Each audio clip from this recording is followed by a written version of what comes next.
Good morning champions, bio की बात में आपका स्वागत है बॉस।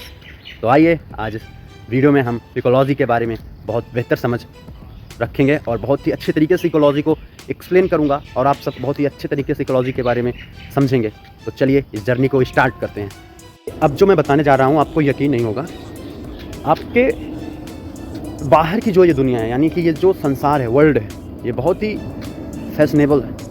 जी हाँ, बहुत ही फैशनेबल है और बहुत ही कॉम्प्लेक्स तरीके से इसको डिफ़ाइन किया गया है। बहुत ही कॉम्प्लेक्स तरीके से ये पूरा बना हुआ है। अगर इसको हम सबको समझना है तो सबसे पहले मुझे आपको बताना होगा कि इकोलॉजी क्या है। तो इकोलॉजी, पहली बात आप अच्छे से समझ लीजिए, इकोलॉजी एक ऐसा ब्रांच है साइंस का जो ऑर्गेनिज़म के रिलेशनशिप को दिखाता है, ऑर्गेनिज़म के बीच का इंट्रैक्शन दिखाता है। वो चाहे खुद का इंडिविजुअल स्पीसीज़ हो या फिर स्पीसीज़ बिटवीन स्पीसीज़ हो। इकोलॉजी के अंदर 4 लेवल आते हैं। वो 4 लेवल हैं: organism, population, communities and biomes. फिर 2 क्वेश्चन आप इमेजिन करिए, आप सुबह उठें और आप बाहर निकले हैं कि आपको एक चिड़िया बोलती हुई नज़र आ रही है। तो हम सबको वहाँ पे 2 तरीके के क्वेश्चंस निकलेंगे। यार ये चिड़िया क्यों बोल रही है, यार ये चिड़िया कैसे बोल रही है।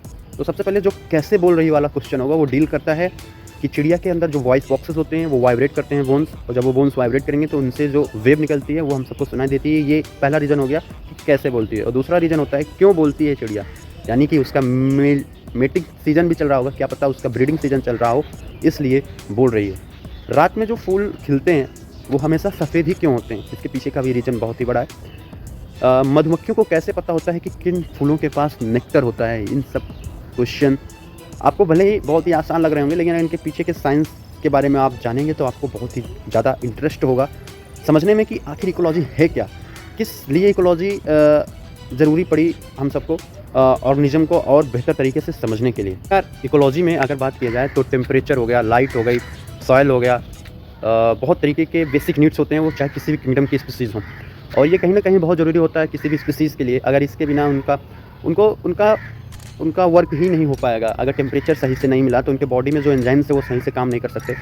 सॉइल के बिना उनको सही से मिनरल्स, न्यूट्रिशन नहीं मिल सकता। और लाइट के बारे में मैंने आपको बता ही दिया है। अगर आप नए हो तो आप जाके लाइट के बारे में देख सकते हैं। बायो की बात में मैंने ऑलरेडी डिफाइन करके रखा है।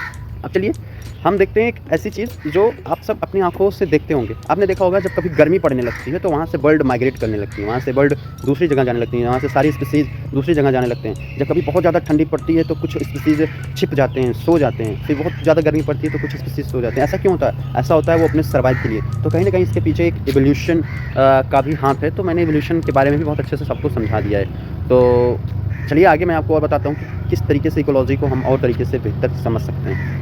इकोलॉजी में हम अब बात करेंगे इकोसिस्टम के बारे में। इकोलॉजी को आपने बहुत ही अच्छे तरीके से समझा कि किस तरीके से हम एक स्पीसीज़ के बीच में दूसरे स्पीसीज़ का क्या रिलेशनशिप होता है, क्या कांटेक्ट होता है। अब हम आपको बताने चाह रहे हैं इकोसिस्टम के बारे में। देखिए क्या होता है इकोसिस्टम। इकोसिस्टम एक ऐसा पार्ट होता है इकोलॉजी का जो कि बहुत ग्रेटर साइज में है और हम सब उसको ऐसे नहीं बता सकते। तो हम सब ने उसको सबसे पहले क्या किया, डिवाइड किया। तो आप ऐसा समझिए कि पहले हम सब ने एक्वेटिक लाइफ को डिवाइड किया, फिर उसके बाद टेरेस्ट्रियल लाइफ को डिवाइड किया।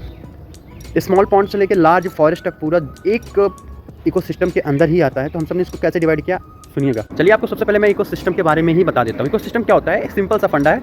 ऐसे ऑर्गेनिज्म जो खुद से ऑर्गेनिज्म मतलब खुद की स्पीसीज से इंटरेक्ट करते हों और साथ साथ में जो फिजिकल इन्वायरमेंट होता है उसके साथ भी अपना इंट्रैक्शन बनाते हैं, उससे हम सब इकोसिस्टम कहते हैं। और इकोसिस्टम बहुत सारे पार्ट में होता है। जैसे कि अगर मैं आपको बताऊँ टेरेस्ट्रियल पार्ट में तो डिजर्ट हो गया, ग्रास लैंड हो गए, और बहुत सारे कैटेगरी आ जाते हैं। अगर हम सब बात करें एक्वेटिक लाइफ में तो एक्वेटिक लाइफ में पॉन्ड हो गया, अपना वेटलैंड हो गए, सेचुरीज हो गए और लेक हो गए, ये सब हमारा एक्वेटिक इकोसिस्टम में आ जाता है। और मैन मेड एक्वेटिक सिस्टम में क्या होता है कि एक्वेरियम हो जाता है और क्रॉप फील्ड हो जाता है जिसको ह्यूमन बींग्स ने बनाया है।